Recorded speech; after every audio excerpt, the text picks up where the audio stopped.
Welcome friends. अब हम बात करने वाले हैं समांतर श्रेणी की कि समांतर श्रेणी क्या होती है और इस चैप्टर में हमें किन किन चीजों को जानना होगा। तो देखिए, हमारे चैप्टर का नाम है समांतर श्रेणी और समांतर श्रेणी में कुछ अनुक्रमों की बात की जाती है जिसमें ये अनुक्रम कुछ इस प्रकार से होते हैं। यहाँ पर कोई संख्या दी हुई होगी जैसे 2, 4, 6 और हमें पहचानना होगा कि क्या यह संख्याएं समांतर श्रेणी में है अथवा नहीं। तो इस चीज को जानने के लिए कुछ बिंदुओं पर हमें ध्यान देना होगा, जैसे कि प्रथम पद,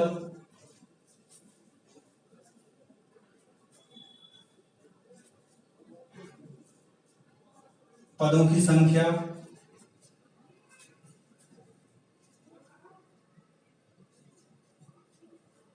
सारवंतर और अंतिम पद। यहां पर जो प्रथम पद होता है उसे ए से लिखा जाता है। जो पदों की संख्या होगी, यहां पर दी हुई जो अनुक्रम है, दिए हुए अनुक्रम में उपस्थित पदों की संख्या को n से लिखा जाता है तथा दो पदों के बीच का अंतर हमेशा सारवंतर कहलाता है जिसे हम d से लिखते हैं। और कोई भी जो अंतिम पद होगा, अंतिम पद को a और n कहा जाता है। अब हम पहले एक बार जान लेते हैं उदाहरण की तरह कि ये किस तरह से होते हैं। जैसे मान लीजिए हमारा क्रम है 3, 6, 9, 12 और इसी तरह से ये क्रम आगे बढ़ता हुआ जाता है। तो यहां पर जो इसका अंतिम पद है, मान लीजिए वो 30 है। तो यहां हम देखते हैं कि प्रथम पद किसे कहेंगे? कोई भी श्रेणी जिस पद से शुरू होती है उसे प्रथम पद कहा जाता है। जैसे यहां पर 3 जो है वो हमारा ए कहलाएगा, जिसे हम क्या कहेंगे? प्रथम पद। तथा इसके बाद आने वाले पद को द्वितीय पद कहेंगे। प्रथम पद को A1 तथा द्वितीय पद को A2 कहा जाएगा और इसी तरह से तीसरे पद को A3 और इसी तरह से आगे तक ये पद चलते रहेंगे। यहां पर जो अंतिम पद होगा, अंतिम पद को AN कहा जाएगा। क्योंकि यहां पर जो n है वो पदों की संख्या होगी। हमने माना अगर इस श्रेणी में 10 पद हैं तो ये अंतिम पद A10 कहलाएगा। तो यहां पर उपस्थित जो ये 10 संख्या है ये n को दर्शाती है। और इसके बाद हम बात करते हैं d की। ये d क्या होता है? d सारवंतर होगा। और सारवंतर को कैसे निकालेंगे? सारवंतर को निकालने के लिए हमें एक तरीका काम में लेना होगा। उसके लिए हमारा तरीका ये होगा कि हम द्वितीय पद में से अगर पहला पद घटा दें तो यहां पर उपस्थित अंतर सारवंतर कहलाएगा। जैसे कि हमारा दूसरा पद क्या है? यहां पर 6 है, उसमें से अगर हम घटा दें किस संख्या को? प्रथम पद A1 को, जो है 3, तो यहां पर सारवंतर हमारा D हो जाएगा 3। इसी तरह से हम सारवंतर को देखने के लिए दूसरी संख्याओं का भी उपयोग कर सकते हैं। कोई भी संख्या हमारी अगली होगी, जैसे हमने यहाँ पर सारवंतर को एक बार और देख सकते हैं। क्या सारवंतर सभी में समान है? तो D दोबारा से निकालते हैं हम। क्या करना होगा हमें? जैसे हम लेते हैं A3 माइनस, अब A2 लेंगे, A2 और इसी बार अब यहाँ पर A3 का मान रखेंगे। A3 का मान है 9, जिसमें से हम घटाएंगे A2 का मान जो होगा 6 और इसे घटाने के बाद यहाँ पर D का मान निकल कर आता है 3। तो हमने देखा कि इस श्रेणी में A2 माइनस A1 तथा A3 माइनस A2 दोनों में ही D का मान समान है।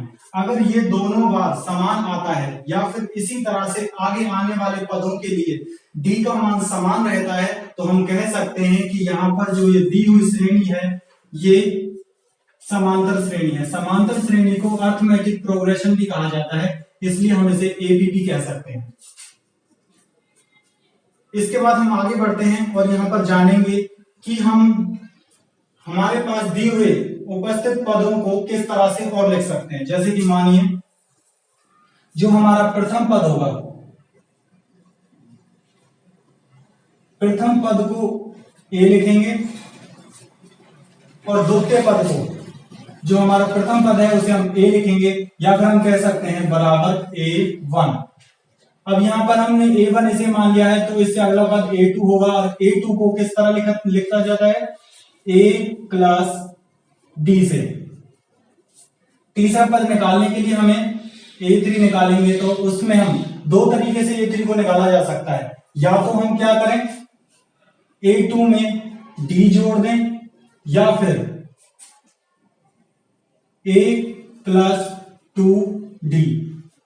अब ये किस तरह से हुआ, हमने देखा कि a1, a2, a3, a4, इन संख्याओं में a1 से a2 का जो अंतर है वो प्लस d का है, और यहां से यहां का जो अंतर है वो भी प्लस d का है, और यहां से यहां का अंतर भी प्लस d का ही होगा। तो इस तरह से हमने देखा कि अगर हम a2 को निकालना चाहते हैं तो हमें क्या करना होगा, a2 बराबर a1 प्लस d, और अगर हम a3 निकालना चाहते हैं तो a3 बराबर, यहां हम देखेंगे या तो a2 में d को जोड़ दें, a2 प्लस d, या फिर हम a1 में इस d को और इस d को जोड़ दें। तो हमने देखा a प्लस 2d। इस तरह से हम कोई भी पद, अगर मान लीजिए हमारा जो अंतिम पद है या फिर कोई भी जो पद है उसे हम an मान लें, तो हमें इसके लिए क्या तरीका आजमाना होगा, हम सबसे पहले a लिख सकते हैं, a लिखने के बाद उसे जोड़ेंगे किससे, यहां हम एक चीज समझ सकते हैं कि तीसरा पद निकालने के लिए जो हम d यूज करते हैं, d को जो हम काम में लेंगे वो यहां पर उपस्थित n की संख्या से एक कम होगा। तो इसी तरह से यहां पर हम अंतिम पद an निकालने के लिए इसमें n में से एक घटा देंगे और उसके बाद d से इसे गुणा कर देंगे। तो यहां पर बनने वाला ये सूत्र अंतिम पद का सूत्र होगा, जिसे हम कहेंगे a plus n-1 into D. और इस सूत्र की सहायता से हम कोई भी श्रेणी का अंतिम पद ज्ञात कर सकते हैं। यहां पर हमने देखा कि d बराबर, हम d को कैसे निकालेंगे, d निकालने के लिए हमें दूसरे पद में से पहले पद को हम घटा सकते हैं, या फिर हम एक तरीका और आजमाते हैं। हमने देखा d निकालने के लिए हम कोई भी पद लेते हैं जो हमारा दूसरा पद होगा किसी भी श्रेणी का, उसमें से अगर हम पहला पद घटा दें तो हमें d मिलेगा। लेकिन अगर यहाँ एक चीज पर गौर करें, यहां पर जो दोनों संख्याएं दी हुई हैं इनका अंतर एक संख्या का है, या फिर हम d को निकालने के लिए एक तरीका ये आजमा सकते हैं, an-1। तो ये हमारा एक स्टैंडर्ड फॉर्मूला होगा किसी भी श्रेणी में से d निकालने का। अगर हमें किसी भी श्रेणी में से d निकालना हो तो हम वहां पर an-1 का फॉर्मूला काम में ले सकते हैं। अब इसके बाद हम बात करते हैं an की, अंतिम पद निकालने की। अंतिम पद निकालने के लिए a plus n-1 into D का फॉर्मूला काम में लेते हैं। उससे पहले हम जान लेते हैं कि अगर हमें किसी श्रेणी को निकालना हो तो हम कैसे निकालेंगे। मान लीजिए हमें दिया हुआ है, एग्जांपल देखते हैं हम, a बराबर 3, d बराबर 2 और n बराबर 5। तो हमें क्या करना है, जो हमारी एपी होगी उसे निकालना है। तो हम कैसे निकालेंगे, हमने अभी जाना था कि हमारा पहले प्रथम पद होता है, फिर उसके बाद द्वितीय पद, ये तृतीय पद होता है, ये चतुर्थ होगा, और इसी तरह से हमारे पद आगे चलते रहेंगे। यहाँ पर प्रथम पद जो होगा वो हमारा a कहलाएगा। तो हम a कैसे निकालते हैं, हमारा प्रथम पद बन जाएगा a, द्वितीय पद बनेगा a प्लस d, और तृतीय पद बनेगा a प्लस 2d, चतुर्थ पद बनेगा a प्लस 3d, और इसी तरह से हम अगले पद भी निकालेंगे। तो हम इन पदों को निकालने के लिए यहाँ पर इन पर उपस्थित संख्याओं को रखकर देखते हैं। तो पहला पद क्या होगा, a बराबर 3 हो जाएगा, ये हमारा पहला पद हो गया जिसे हम a1 कह सकते हैं। अब इसके बाद हम यहाँ पर निकालते हैं हमारा दूसरा पद क्या होगा। दूसरा पद है हमारा a2, जो हो जाएगा a प्लस d, अब a की वैल्यू कितनी है, a की वैल्यू यहां दी हुई है 3 प्लस d की वैल्यू कितनी है 2, तो हमारा a2 बन जाएगा 5, तो a2 हमारा 5 हो गया। इसके बाद अब हम क्या निकालते हैं, a3 निकालेंगे। a3 is equals to a plus 2d, और इसमें हम वैल्यू पुट करते हैं, a हमारा हो जाएगा 3 प्लस 2 मल्टीप्लाई, 2 का मल्टीप्लाई करना है हमें किसके साथ में, d की वैल्यू के साथ, और d की वैल्यू यहां पुट करेंगे हम 2, ये हो जाएगा 3 प्लस 2 मल्टीप्लाई बाई 2, ये हो जाएगा 4, और हम इसके बाद लिख देंगे यहां पर 7, तो a3 हमारा हो जाएगा 7। इसी तरह से हम अगले पद निकालेंगे, जो हमारा a4 होगा और a5 जो होगा उसको हम निकालने के लिए कौन सा फॉर्मूला काम में लेंगे, a प्लस 4d हमारा अंतिम पद हो जाएगा। तो यहां पर देखते हैं a3 इज इक्वल्स टू हमारा 7 हो चुका है, तो हम a4 कैसे निकालेंगे। इसमें अगर हम क्या करें, अगर इस संख्या में हम d को जोड़ दें तो हमारा a4 निकल जाएगा, जो हमारा हो जाएगा 7 प्लस 2 9, और a5 निकालने के लिए हम इसमें 2 जोड़ सकते हैं, तो ये हो जाएगा 11। तो ये हमारे इस तरह से a4 और a5 भी निकल गए हैं। अब इसके बाद बनने वाली जो AP होगी, उस AP को हम किस तरह से लिखेंगे, तो हम यहाँ AP लिख देते हैं, AP जो हमारी बनेगी वो बन जाएगी, इसमें A है हमारा 3, A2 है हमारा 5, A3 है हमारा 7, और A4 है 9, A5 है 11, और इस तरह से हमारी AP जो है वो तैयार हो गई है। इसी तरह से हम और भी एग्जाम्पल कर देख सकते हैं, आपको एनसीईआरटी की बुक में और कई एग्जाम्पल इससे जुड़े हुए मिल जाएंगे। अब हम देखते हैं कि अगर हमें एक एपी दी हुई हो तो उसके बाद आने वाले पदों को हम किस तरह से निकालेंगे। तो चलो एक बार इस पर भी नजर डालते हैं।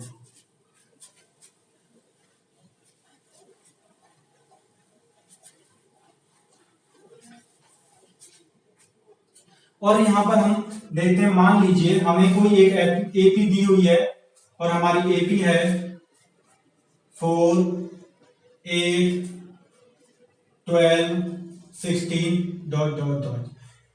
अब इसके बाद हमें अगर नेक्स्ट 3 टर्म्स निकालने हो, अगले 3 पद हम कैसे निकालेंगे। तो अगले 3 पद निकालने के लिए सबसे पहले हमें जानना होगा कि इस श्रेणी में कितने पद दिए हुए हैं। तो ये हमारा हो जाएगा A1, ये हमारा A2, ये A3 और ये A4। अगले 3 पद हमें निकालने हैं, तो हमें क्या निकालना होगा, A5, A6 और A7 निकालेंगे। अब यहां पर हम A5 निकालने के लिए कौन सा तरीका काम में लेंगे, जैसा कि हमने इससे पिछले सवाल में अभी देखा था, तो A5 निकालने के लिए हम सिर्फ वही तरीका काम में लेंगे। तो जो हमारा क्या हो जाएगा, A5 बराबर A प्लस 4D। लेकिन देखिए एक बात जरूर जानिएगा, यहां पर अगर आपको पहले से ही दिया हुआ है कि ये AP है, तो इसका मतलब है यहां पर उपस्थित सभी पदों का जो सार्वंतर है वो पहले से ही समान होगा। ये हम देख भी सकते हैं कैसे, अगर हम 8 में से 8 और 4 के बीच का अंतर निकालें तो कितना होगा, +4 होगा। 8 और 12 का अंतर निकालें तो ये भी +4 होगा। 12 और 16 का अंतर निकालें तो ये भी +4 होगा। तो इस तरह से हम कह सकते हैं जो यहां पर +4 है तो D हमारा +4 हो जाएगा।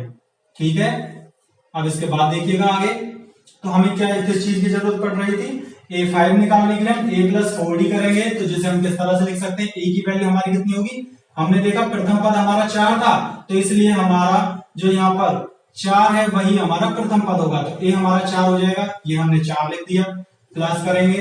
अब 4 का गुणा कर देंगे हम किसके साथ, D के साथ। D की वैल्यू कितनी है, वो भी 4 है, 4 से गुणा कर दिया हमने। अब इस संख्या को पूरा करते हैं। सब बोर्ड मास के नियम के अनुसार हम क्या करते हैं, पहले हमें गुणा करना होगा, तो हम इसको आगे बढ़ाते हैं, 4 प्लस 16, तो ये हो जाएगा कितना हमारा 20। तो इस तरह से हमारा जो 5वां पद होगा A5 वो हमारा 20 होगा। इसी तरह से हम 6वां और 7वां पद भी निकालेंगे। कैसे निकालेंगे, ये हम पहले जान चुके हैं। हमें कोई भी पद निकालने के लिए हमारे पास दो तरीके हैं, या तो हम क्या करें, उस पद के लिए डायरेक्ट सूत्र लगा दें, या फिर उससे पहले वाले पद में d को जोड़ दें। तो 24 हमारा अगला पद होगा। क्यों? क्योंकि पांचवा पद अगर हमारा 20 है तो छठवां पद क्या हो जाएगा, 20 प्लस 4, ये कितना हो जाएगा, 24 हो जाएगा। इसी तरह से अगला पद निकालेंगे। और हम तो ये हमारा A7 निकालने के लिए हम कैसे निकाल रहे हैं, देखो पिछला पद क्या था हमारा, A6 था, इसमें क्या जोड़ेंगे, D, और ये हमारा क्या बन जाएगा, 24 प्लस 4 बराबर 28। तो इसी तरह से हमारे आने वाले जो तीन पद थे वो कौन से बन गए, एक हो गया 20, 24 और उसके बाद 28। तो ये हमारे अगले आने वाले तीन पद बन चुके हैं। देखिए हमारे जो पद थे 20, 24, 28 यहां हमने लिख दिए हैं। इस बार इन पदों को चेक करने के लिए भी हम यही तरीका काम में ले सकते हैं जो तरीका हमने यहां काम में लिया था। क्या? देखिएगा यहां ये 16 लिखा हुआ है, 16 और 20 इन दोनों के बीच का जो अंतर है वो कितना हो जाएगा, यहां पर भी +4 होगा, और इस दोनों के बीच का पद अंतर कितना होगा, 24 और 20 के बीच में भी +4 का डिफरेंस होगा, और यहां से यहां का अंतर भी कितना हो जाएगा, +4 का डिफरेंस होगा। तो इसी तरह से हमारी एक तैयार हो चुकी है जिसमें हमने देखा कि हमारे जो सीक्वेंस, जो हमारे पद थे वो क्या बने, 16 के बाद में पद थे 20, 24 और 28। इसी तरह से आने वाली, इसी श्रेणी में आने वाले पद भी इसी तरह से हम निकाल भी सकते हैं। Thank you.